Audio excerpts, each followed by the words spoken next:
এই যে এইগুলা তো সকল লোকেই চিহ্ন, তো এইগুলা কি বটে বলো তো? এইগুলা আলু বটে। তো আলুগাকে সিঝাই নিয়েছি, সিঝাই নি আর এইরকম কি করি করবো ওইটাই দেখাবার চেষ্টা করব এই ভিডিওর মাধ্যমে। তো এই যে সিঝাই নিয়েছিলি ওইগুলা এই যে আমি ছড়াই নিলি।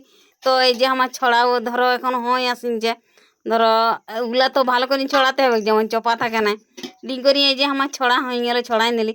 আর এই যে এখন পেঁয়াজটা কুচা কুচা করে নিচ্ছি, ধরো কুচু কুচু পেঁয়াজটা কাটি নিচ্ছি, কাটি নি করে কড়াটা তাতাই নিলি। তাতাই নি করি তেলটা দিন করি আর এই যে জিরাগা দিয়ে নিলি আর এই যে ঝালগাও দিয়ে নিলি। ঝালগা দিন করি আর এই যে টুকু লাড়ি নিলি। লাড়ি দেওয়ার পরে এই যে পেঁয়াজ কুচাগা দিয়ে নিলি। পেঁয়াজ কুচাগা দিন করি আর এই যে টুকু লাড়ি নিচ্ছি। তো পেঁয়াজটা টুকু ভালো করে ভাজতে হবে আর টুকু নুনও দিয়ে দিলি, নাহলে পেঁয়াজটাই তো নুন লাগবে না, আনলা লাগবে, নুনটুকু তো দিতেই হবে।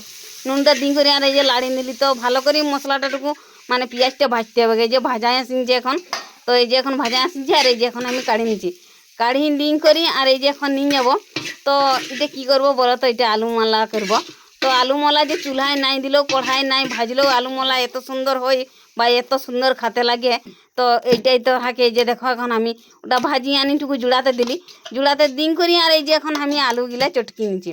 ধরো আলুগুলা তো প্লেন করে চটকিতে হবে, ভালো করে আলুগুলাকে মেশাই নিতে হবে, যেমন ভালো করে ধরো চটকান যায়, যেমন গোটা গোটা নাই থাকে। আর এই যে চটকি নিলি, চটকিন যাতে টুকু নুন দিয়ে নিলি, ধরো নুন যে যাহার পরিমাণে তো নুন দিতে হবে।